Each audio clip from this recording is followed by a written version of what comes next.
Jammu and Kashmir లో పెహల్గాం లో జరిగినటువంటి ఉగ్రవాదుల దాడిలో సుమారు 27 మంది అమాయకులు చనిపోవడం జరిగింది. ఆ యొక్క సంఘటనని తీవ్రంగా ఖండిస్తున్నాం. కేవలం మేమే కాదు, శ్రీకాకుళం పట్టణం మొత్తం కూడా ఈ రోజు ఖండిస్తూ ఈ రోజు క్యాండిల్ ర్యాలీ కూడా నిరసనగా ఈ కార్యక్రమం చేస్తున్నాం.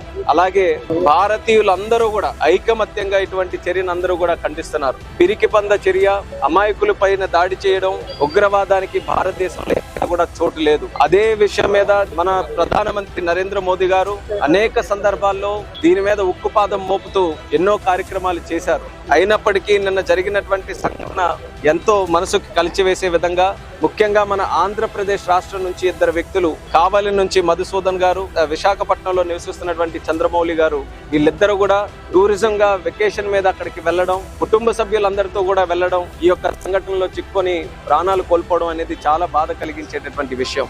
మరి ఆ కుటుంబాలకి ప్రగాఢమైనటువంటి సానుభూతి తెలియజేసుకుంటూ, మరి అలాగే సివిల్ ఏవియేషన్ మినిస్టర్ గా నిన్ననే మన హోమ్ మినిస్టర్ గారు అమిత్ షా గారు వెంటనే మాట్లాడి శ్రీనగర్ నుంచి, దేశ నలుమూలల నుంచి ఉన్నటువంటి పర్యాటకులు ఎవరైతే ఉన్నారో తిరిగి క్షేమంగా వాళ్ళ తాలూకా స్వస్థలాలకి చేరుకోవడానికి ఏర్పాట్లు చేయమని ఆయన కూడా ఆదేశాలు ఇవ్వడం జరిగింది. వెంటనే ఎయిర్లైన్స్ అందరితో కూడా మాట్లాడాం. నిన్న రాత్రి అన్ని ఏర్పాట్లు కూడా చేసి ఈ రోజు సుమారు 7 ఉన్న ఫ్లైట్ల కంటే అదనంగా ఢిల్లీకి గానీ ముంబైకి గానీ అదనంగా ఒక 7 ఫ్లైట్లు వేయించి ఇప్పటికి మనం చూసుకుంటే 4500 ప్యాసింజర్స్ వరకు ఈ రోజు ఒక 30-35 ఫ్లైట్లలో తిరిగి తీసుకొని రావడం జరిగింది. అలాగే ఈ 27 మంది మృతి చెందినటువంటి వారు ఎవరైతే ఉన్నారో వాళ్ళ తాలూకా బాడీస్ కూడా వాళ్ళ కుటుంబ సభ్యులతో పాటు మిగిలినటువంటి వారితో పాటు క్షేమంగా మళ్ళీ తీసుకొని రావడానికి ఎయిర్లైన్స్ తో మాట్లాడి ఆ ఏర్పాట్లు కూడా చేశాం. చంద్రమౌళి గారి తాలూకా బాడీ కూడా విశాఖపట్నం ఎయిర్పోర్ట్ కి 8:45కి చేరుకోబోతుంది.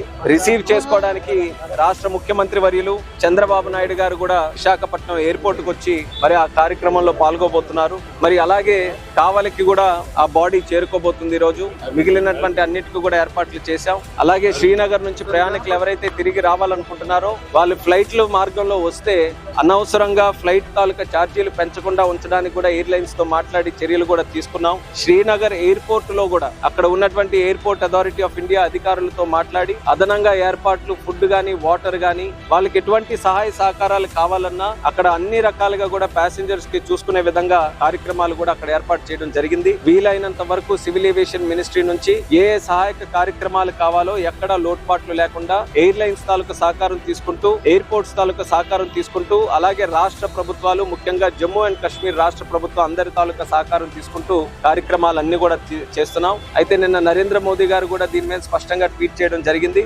ఎవరైతే ఈ చర్యలకి పాల్పడ్డారో విడిచిపెట్టే ప్రసక్తే లేదు, జస్టిస్ ఖచ్చితంగా చేస్తామని చెప్పి మోదీ గారు చేశారు. మోదీ గారి మీద ప్రతి ఒక్క దేశ పౌరుడికి అందరికీ కూడా నమ్మకం ఉంది. ఆయనతో పాటు దేశం మొత్తం ఈ రోజు నిల్చుంటుంది. ఏ కారణంతో ఇలాంటి సంఘటన చేసినా ఈ రోజు భారతదేశం అంతా కూడా మరింత యూనిటీగా దీన్ని వ్యతిరేకించడానికి, దీని మీద పోరాటం చేయడానికి అందరం కూడా కలిసికట్టుగా నిలబడుతున్నాం. మరి రాబోతున్న రోజుల్లో దీనికి పాల్పడినటువంటి వారు తగిన మూల్యం చెల్లించబోతున్నారనేది కూడా ఈ సందర్భంగా తెలియజేస్తున్నాం.